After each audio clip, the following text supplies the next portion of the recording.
Wonderful. Good morning, everybody. My name is Barbara Kolm. I direct the Austrian Economics Center and the Hayek Institute here in Vienna. And today we will have a center-right coalition meeting, and we will discuss the declaration that we have put together with many other European think tanks as a result, an outcome of our free market roadshow. This year, of course, the Free Market Roadshow was entirely different. Due to COVID, we had to do all the events electronically. So it was all webinars and meetings, Zoom meetings and WebEx meetings, all kinds of even TV shows online. But we managed to host all the events, actually even more. And our colleague, Federico Fernández, who is our senior economic fellow at the Austrian Economics Center, who also runs bases in Latin America, and of course is a networker, as everybody of us is, has coordinated this declaration with all the think tanks that we have worked with. And Federico will now present this declaration. As you all know, Federico has a background in not only economics, but also philosophy. So he mixes both sides, both ends. Therefore, this declaration is very useful also for politicians, at least we hope. The floor is yours, Federico. Please run the presentation and fill us in on whatever the outcomes were. And I have to say that this is a joint effort of all the European think tanks that were involved. Thank you so much. Thank you, Barbara, for your kind introduction. Well, as Barbara said, my name is Federico Fernández. I'm very happy to be with you today and making this very small first presentation of the declaration that we have created. I'll start sharing a presentation with you. Don't worry, I'll try to be brief, and it's not a huge presentation, but I think it will help us, with what we are doing. Good. The idea, can you see the presentation properly, Barbara? Fantastic. Yes, thank perfectly you. well. Thank you. Just to make sure. As Barbara mentioned, this year has been definitely challenging in many ways. We are very happy with the achievements that the Free Market Roadshow and the Free Market Roadshow family especially had during these very tough times. And I think this is one of them, and this is something that we wanted to do for several reasons. Okay, fantastic. The first one, what I would like to explain you in the next 2-3 minutes is why. What are the reasons behind this declaration? And the very first one that comes to my mind is the idea that classical libertarians, center-right people, however you want to call them, we should stop to be merely reactive. It's true that, let's focus now on the European context, and particularly on the European Union context. There are bad things happening. We have to, of course, reply to them, criticize them. We have to be very, let's say, very critical about what's going on. The first thing that comes to mind is the historic deal that recently was historic, of course, between inverted commas, that recently was signed by the EU leaders, and all the spending that and the money printing that is coming. That's definitely very bad. We have to be critical, but it seems to all of us and to all the organizations who signed this declaration that classical liberalism also should be, more on the side of making propositions. We believe that it's, of course, there's always this problem of whether classical liberalism can make public policy propositions, and we believe, yeah, we can. And the idea of this behind this declaration is to show, firstly, how the Europe that we want would look like And in that sense, it's a roadmap. Of course, we make a small, and the idea, of course, will be to expand this document with time. This is just a very brief presentation. But the idea is to say, okay, there are certain problems, and these are the solutions we think would work to solve them. This can be only, you know, it could be only a roadmap in the sense maybe the solution that we identify here is not the most optimal and there is something better, fantastic, but at least to identify certain issues and to see where the north should be, where we should go. And I think in that this document is very important because as Barbara mentioned at the beginning in her introductory words, this could be also something that we want really to, we have a couple, by the way, one MP for sure who has signed it already. I'll tell you who has signed it so far at the end of my presentation, but in any case, we want to share this with people in politics, with policymakers, with regulators, and we want also to have their feedback, and we want them also to know that in Europe, because this is the reality of the Free Market Roadshow, the Free Market Roadshow is the biggest libertarian event in the world. There is nothing of its scope and, you know, and reach anywhere else. And by the way, the roadshow is not only a European event, because there have been events of the roadshow in Asia, in Latin America, and in North America that I know of. Maybe I'm forgetting about something. I hope Barbara doesn't correct me. It's a very big event, and it's, you know, it's European born. It's you know, of course, thanks to the coordination of Barbara and Britt, but also thanks to every organization that is part of it. And in Europe, there's a thriving movement, and we want also to, you know, not only to be exclusively reactive, but to show also that there are all these groups, there are similar problems within the European Union, and we have solutions to them. And we want everybody to know that there's a thriving, very thriving libertarian community within Europe, and we won't be silent anymore. So this is the background. Sorry if I talk too much, but I really wanted to explain as clear as I could what's the background, what's at the base of this declaration. The topics that we picked, and I'll go one by one in a second. Of course, this is hardly an exhaustive list of all the issues that Europe faces, but I think we identified 5 that are key, and that the solutions that we propose will be extremely transformative, if not revolutionary, in a good way. And these issues are debureaucratization, which has to do with e-government, and I'll go to that in a second. Taxes, of course, you know, taxes are always an issue, and particularly in Europe. Innovation, in which Europe unfortunately has a big problem, a very big problem. Cash, and why cash should be king, and of course cryptocurrencies, and everything that has to do with so-called social rights and the welfare state. So without further ado, let me see. Okay, now my presentation, of course, stopped.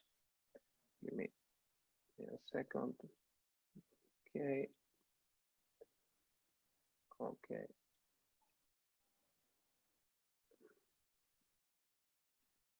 Okay, let's see. I suppose you see it properly. Debureaucratization and via e-government. This is our first idea to transform Europe. I'll just read the point quickly, the point of the declaration very quickly, and then I'll make a couple of remarks. An absolute simplification of the rules and regulations that burden economic activity is an absolute must. We believe that e-government can play an essential part in cutting red tape across the continent. Thus, we propose the digitalization of all state procedures and administrative processes in the 3 branches of each government jurisdictions, the automation of personal and business tax calculations with the issuance of a receipt for payment to replace of current tax declaration systems, and moreover, the opening of companies should be possible in less than in 24 hours or less. in a complete digital manner. And I mean, if you know what we've been discussing, for a long time during the roadshow, and this definitely is inspired by the model of Estonia, which is, by the way, a European country, member of the European Union. This is perfectly possible to happen in Europe. This is not something crazy or that is happening very far away. Just a few remarks of, the Estonian model that that inspires this point of the declaration. The current situation of Estonia and why Estonia has grown so much after getting back its independence is impossible to be understood without someone like Mart Laar, who was the first president of Estonia after regaining independence. He was extremely young when he was appointed president, by the way, and he said that he had read only one book about economics before getting into office, but it was free to choose by Milton and Rose Friedman. Well, luckily he read a very good book. And I think everything that Estonia has been doing so far, and of course, there are, lights and shadows, let's say, but mostly everything that it has done so far, it's permeated by that philosophy. And by that philosophy, what I mean is that the state should be at the service of the citizens and not the other way around, and that let's say, all these tools should be put in practice to make the life of taxpayers, producers, civil society, in a way, easier, not to control them better, to make them, to enslave them in a more efficient and technical way. And that is why Estonia is such a magnificent country. Richard Rand points out that before the Second World War, Estonia and Finland were in a very similar level. By 1991 or 1990, Estonia was 7 times poorer than Finland. And now Estonia, by PPP measures, is 2/3 of Finland, which hasn't done badly either. So that tells how exponential almost the growth of Estonia has been. With e-government, and sorry that I talk too much about this, but I love this subject. With e-government, and I can send you the sources of everything I'm going to say, the Estonian authorities claim that people saved 844 years, equal of time every year, thanks to not having to deal with red tape, with physical visits to offices, etc. Basically, everything that you have to do with the public administration can be done digitally. They claim 99% of everything you have to do with the public sector can be done digital. The only things that you cannot do is getting married digitally, is getting married, divorced, and buy property. Those are the only 3 things. And I'm sure they are working to solve all those issues too. They claim that with electronic signing of documents, they save 2%. Just with that, they save 2% of their GDP. Imagine that in Austria. Imagine that, in a country like Germany. Imagine that in any country. And let's not be so optimistic. Let's think we could save 1%, half point of percent of the GDP. That's a small fortune everywhere, in every country, in every European country that you could think. And that is money that can go to be reinvested, to be used in productive purposes or in leisure purposes, but it's not wasted in bureaucracy, in going to an office to get a stamp, or a signature of someone. So this can be very transformational of Europe. And by the way, a corollary, let's say, of this e-government process that Estonia has been through is what they call the e-residency, which is basically, by the way, I have my e-residency kit. It's a card that is issued by the Estonian government after certain background check that allows you basically to access all the economic rights that an Estonian citizen has. Therefore, you can open a company in 18 minutes. Estonia has the world record in that. and you can do lots of things. You can sign documents, you know, safely sign documents across Europe. You can do a lot of things. This is a magnificent project. There are the latest statistics, I think, say that there have been more than 10,000 companies opened thanks to this process, you know, by foreigners. More than 60,000 people have got one of these e-residence cards. Azerbaijan has copied this, which, you know, it's very interesting. But, and here really the plot thickens, and particularly the EU country members should think about this. There are talks that the UK wants to implement that. We know a former speaker, by the way, of the Free Market Roadshow and a former advisor of Boris Johnson is really pushing the idea that the UK should have an e-citizenship program very similar to the one of Estonia, which would allow entrepreneurs from all over the world to access the benefits of being in a very high destination, you know, regarding rule of law, regarding protection of private property, etc., etc. So these things are happening. These things, I think, are accelerating. And in continental Europe, we should really think about this, you know, sooner than later. Okay. Sorry, I don't know why. Well, Federico, that's all wonderful. I think very, very, very important. And I think this very first point of the debureaucratization is not only dear to all the pro-market people and entrepreneurs and think tanks, it should also be dear to each and every citizen, because it makes our lives much easier. But I would suggest that you move on to the next point.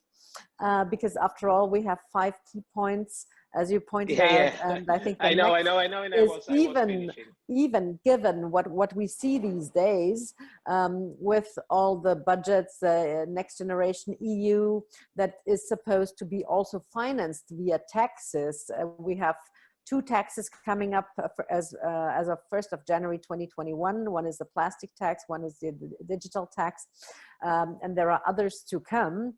So that we need to cover this topic also in depth, because it's very important to us. Federico, fill us in, Barbara. please. Well, the second point has to do with tax competition and what we call fiscal sustainability. And yeah, here, I mean, unfortunately, particularly in this area, there are very bad news coming. By the way, one of the members of the Austrian Economics Center, Scott Nelson, he recently produced a very good video on what Hayek would think of the digital tax. You can find it at our YouTube channel, and I recommend it to you to watch it. It's very good. And Kai, by the way, wrote an excellent analysis for CAPEX about Kai Weiss, an excellent analysis on CAPEX about the historic deal of the European Union regarding spending to save us from coronavirus. The idea I see that I talked a lot about e-government, so I won't read you the whole thing because I want to go as quickly as possible. In this second case, let's say the proposal that we make is, again, very much inspired by the Estonian system. Why? Because according to the Tax Foundation, Estonia has the best tax system in the OECD. So again, we are not talking about a so-called tax haven or fiscal paradise or however you want to call it. I mean, the problem are always tax hells, but not tax havens. But in any case, this is something that is going on in Europe within the European Union, you know, regulations and laws, and it's completely lawful, and it's something, and it's basically the very key feature that we want to highlight about the Estonian model is that it's pro-business, that if you start a company, you start a business, you don't have to be worried about paying your taxes until you make money, which is something, I mean, that which should be obvious, but unfortunately it hasn't been obvious. We have had very sad discussions during the Free Market Roadshow. I remember last year in a former Yugoslavian country, I'm not going to name names, not to be bad, but that people were saying that basically starting a company in that country was one of the worst things you could do, because you could face lots of, if you fail, which is very likely, you could not only have failed in your business, but be in debt with the government for a failed business basically forever. And so let's see, there are certain things that in Europe have to change regarding this issue. And the second thing, and this was highlighted by many of our signers, is that Europe, and the European Union in particular, should never become a tax cartel. That would be extremely dangerous. Tax competition is a must for Europe. I remember Pierre Garello in one of our talks always said, if we don't have tax competition, people won't have anywhere to go. Because one of the greatest things about Europe is that, okay, if you don't like certain country, you can move to another very easily. But if everything is harmonized, so to speak, the capacity for freedom of people would be dramatically reduced. Third point, and I'm trying to go quickly, sorry, my passion for e-government is very big. No worries at all. Third point has to do with innovation.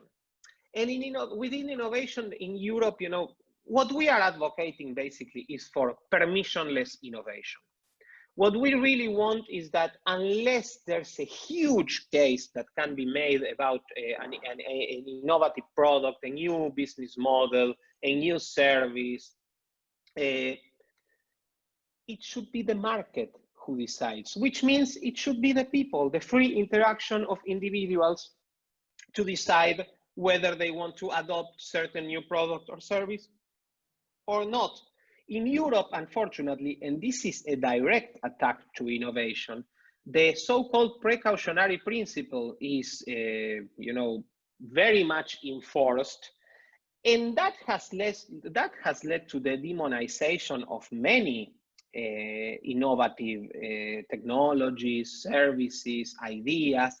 That's heavily problematic as we see it. The precautionary principle inverts the burden of proof. You have to prove that your product is absolutely safe, which is also almost impossible, because I don't know, I was thinking, I don't know, I can grab a chair and throw it to someone and kill that person. I don't know if chairs would pass the precautionary principle as it's stated currently in Europe. And this idea that innovators, that people with great ideas, with revolutionary ideas, have to go on their knees, to the Strasbourg Parliament to ask for permission of bureaucrats. I think that's very dangerous. That's very bad for Europe, and we live in an exponential era. Changes are going to happen way faster than we think, and Europe may very well be left behind. Fourth point, and this has to do a lot with taxes, definitely a lot with taxes, is that the problem with the demonization of cash. Particularly, let me talk about that. We can talk about crypto in the Q&A if there's any question or comment. But the issue very, very simply put, is that cash is at the base of privacy and freedom for citizens.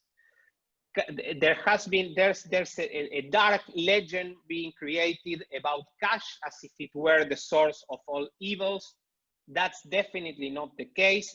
We are, and of course in this we are a little bit facetious, but we are even pushing for not only the comeback of the 500 euro bill in the countries that have the euro, but the new issuance of a 1,000 euro bill.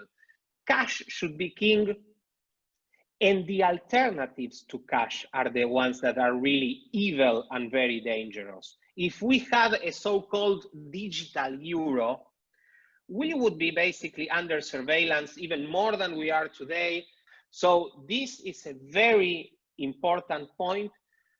Cash is it's a safe valve and a safeguard for our freedom and for our independence. If cash is abolished, of course we would have cryptocurrencies, but which are more difficult to abolish, but we would be losing a very important battle in the defense of freedom and independence of people.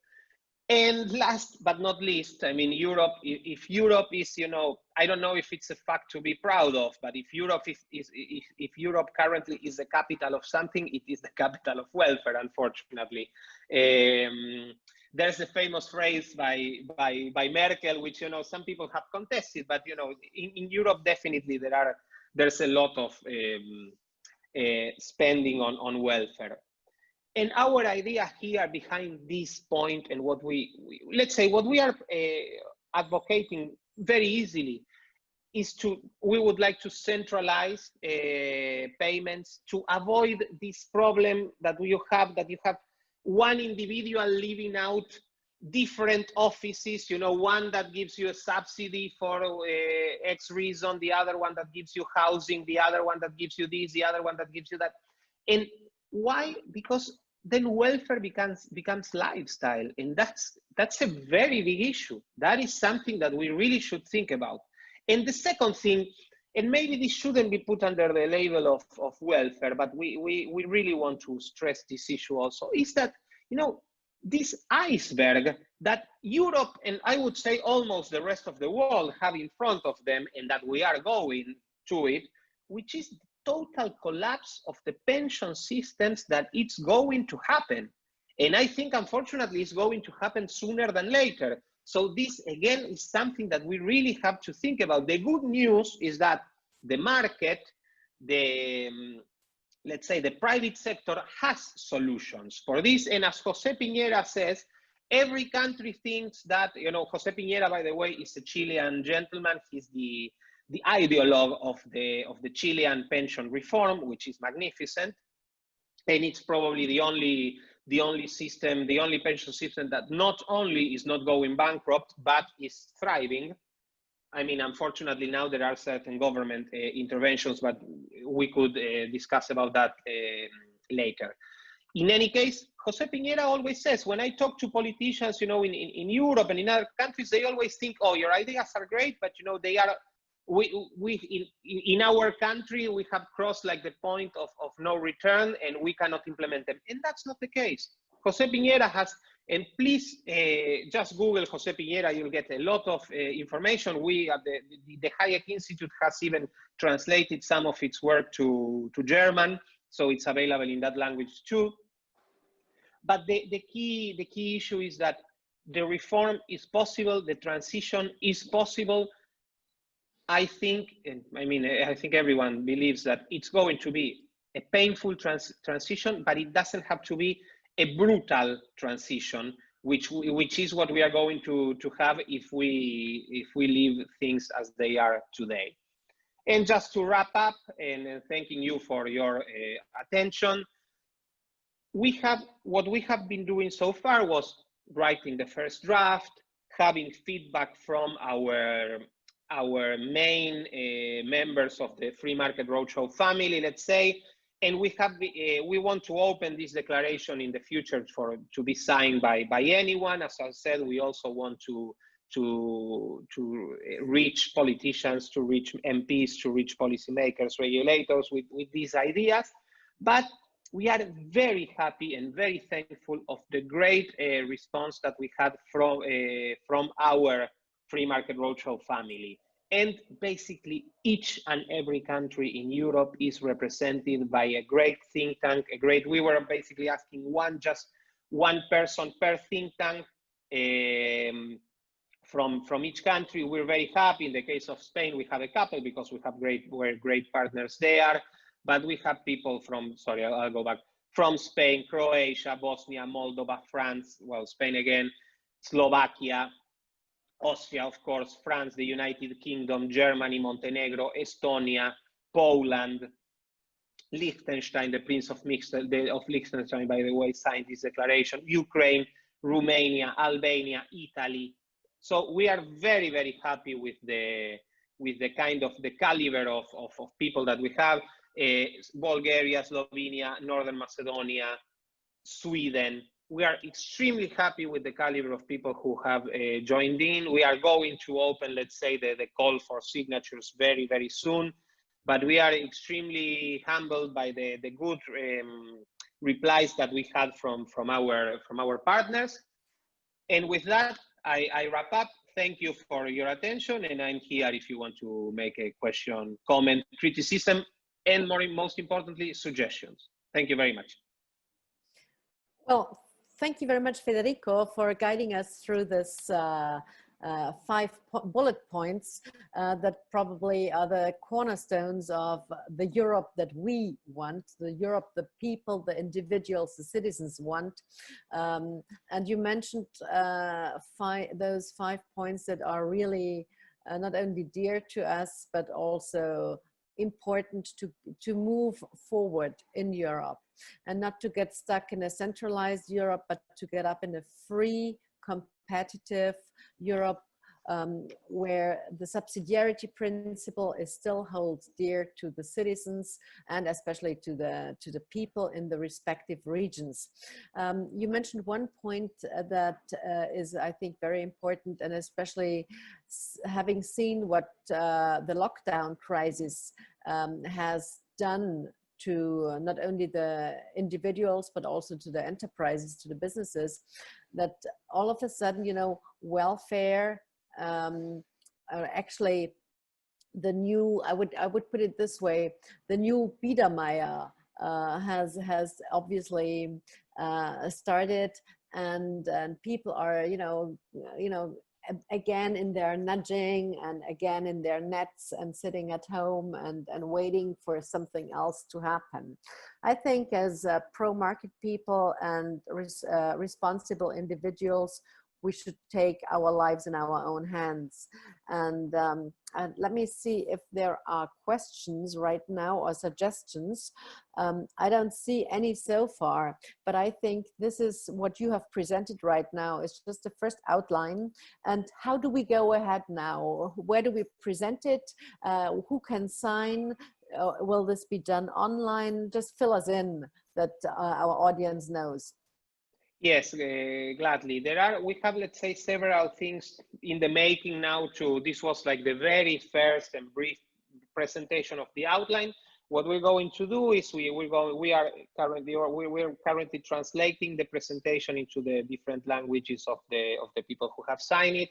We want to contact media with it. We want to, of course, it will be put online and it will be open for signatures from everywhere in Europe who would like to sign. And we are planning, and this will be advertised very soon, for the end of this month, to do a big webinar launch presentation with, you know, 5-6 speakers, to someone to give a general introduction, and then one speaker per each point to, you know, explain in 5-7 minutes why this is so important and what's the kind of solution that we would like to see applied to each issue. And last but not least, definitely to contact policymakers, to contact people at the European Parliament, to contact people in each national parliament of our network, which is basically the whole of Europe. And we have very good institutes on the ground in each and every country in Europe. So we want to do that. We want to push this agenda. We want to maybe transform this into something more substantial if we have good feedback. So there are lots of things in the making and lots of things that can be, this is, you know, in a way, another part of the roadshow work. And as the roadshow always, one of its greatest achievements, as I see it, is that it always creates these synergies that no one saw coming before, but thanks to the network and thanks to the network effects. Spontaneous order. Roadshow, Spontaneous order, Federico. Exactly. So that is something that I'm definitely counting on too. Wonderful. So I think this should be our next step that we I think the event should take place 28th or 29th of September. And 30th, I think. Or 30th even. Well, we are looking forward to welcoming you all. Thank you very much, Federico, for the presentation. And I think this is just a trigger for more to come. Thank you. Thank you very much.